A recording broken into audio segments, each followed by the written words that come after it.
Welcome to this video. Here we've got a demonstration of the NAT technique in action, looking at a 25-year-old personal trainer that presented to the clinic with a lateral shoulder pain complaint, referred off for an ultrasound and diagnosed with a subacromial bursitis, obviously thickening and bunching at the 90 to 120 degrees.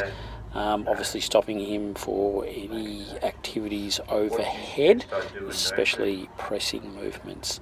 So we're applying the NAT technique in relation to a lateral complaint. Obviously we have the anterior and posterior presentations, but today we'll be applying the lateral sequence. So that includes us looking at deactivating the subacromial trigger point, just below the base of the acromion process there, and then obviously look through the fascia of the triceps, looking up for some of those other nasty little trigger points there, so we deactivate those as well. We'll then move his shoulder into a forward flexion position, locate the hot spot, the hot trigger point, potentially in the triceps, and then also into the teres minor, right on the border there of those two junctions of those two muscles that come together. And then the last step will obviously be looking at the long head of biceps, just to rule out any ongoing complaints with that long head of biceps that we usually see. And we'll just go through that sequence, and I hope you get a good visual overview of how the NAT technique works in relation to not only just treating the frozen shoulder, but certainly our subacromial bursitis, which present as our pre-phase 1. So yeah, watch through, have a bit of a look, and I hope you enjoy it. So it's important to note that when we are applying the technique into the posterior part of the shoulder here, you'll notice that I'm trying to identify the trigger point there at either the upper part of the tricep or also into the teres, and usually you'll find at that junction that's where that trigger point will be. The shoulder has to be in a flexion position and also needs to be supported by the other shoulder.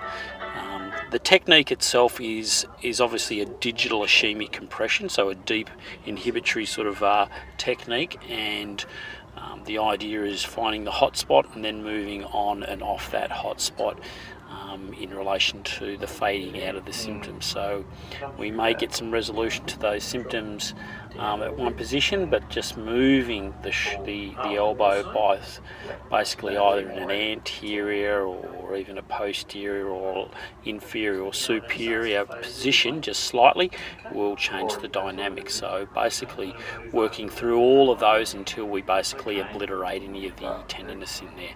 And look, that sometimes takes up to several minutes for it to do, and then we can move on to obviously the next one, so which will be looking at the long head of the biceps, which brings in that anterior component. And often we see, obviously under ultrasound, it's not unusual to see some swelling around the sheath of the long head of the biceps on our ultrasound results, especially for any rotator cuff tendinopathies and the like.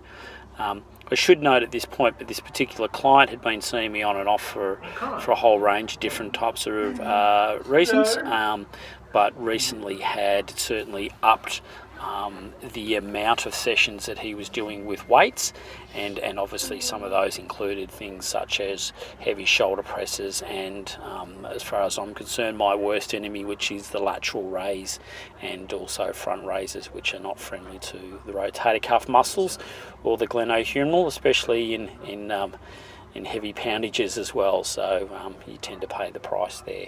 So that gives you a bit of an idea of the posterior component there. I'll check in when we start to apply some of the practicalities when we're doing the long head of biceps.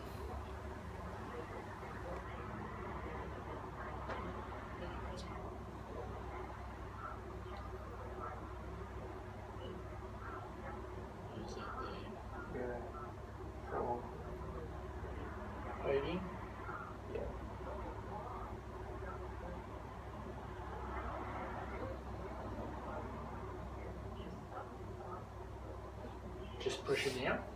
Yeah. Still sore, but just more. So look, it's at this point that we just take the shoulder through a little bit of circumduction, if you like, just to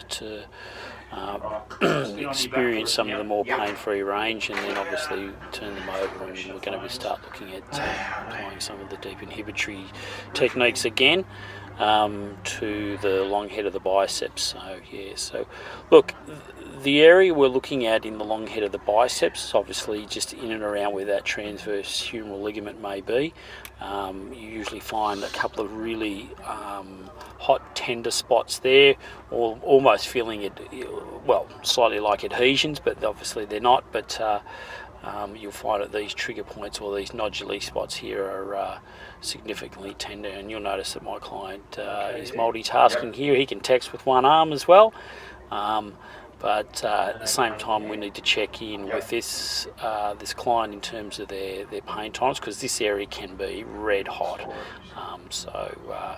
Look, we're looking for that tolerably uncomfortable level, but at the same time, we're obviously trying to make a bit of a change. So you'll probably find, if you've seen some of the video footage of Simeon doing this technique, he likes to do it with a broad forearm as well, applying it here. Myself, personally, I like to use a fist, and then I roll the fist a little bit into on the deviation, and then I can lock down just with that first knuckle there right on those spots as well.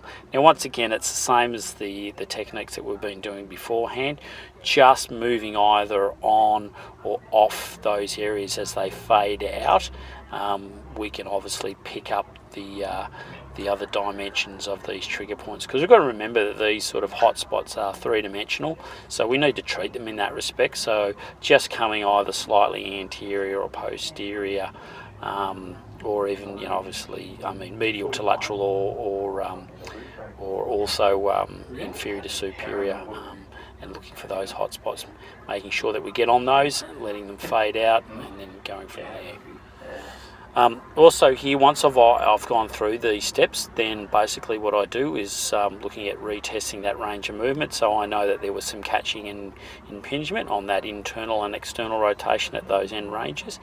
And now I can start to see that freezes up. And then I apply a bit of a technique, it's an unusual technique, so I'm lifting the arm up away from the shoulder itself, and then I'm asking him to basically go into resisted internal rotation of his rotator cuff. And as you see this, we do this about half a dozen times, and you find that just complements what obviously the release work that we've done, and usually what you'll find is you'll get a really great freeing up of that end range. Yeah, it's a great looking technique, and it works well.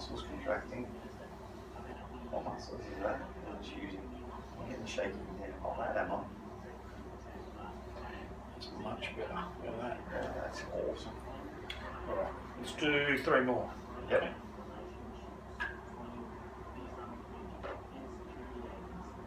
Good. And again. Okay. And one more, buddy. Good. Relax.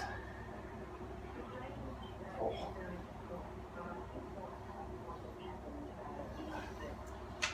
That was good. That's much better. You're in the zone now, buddy.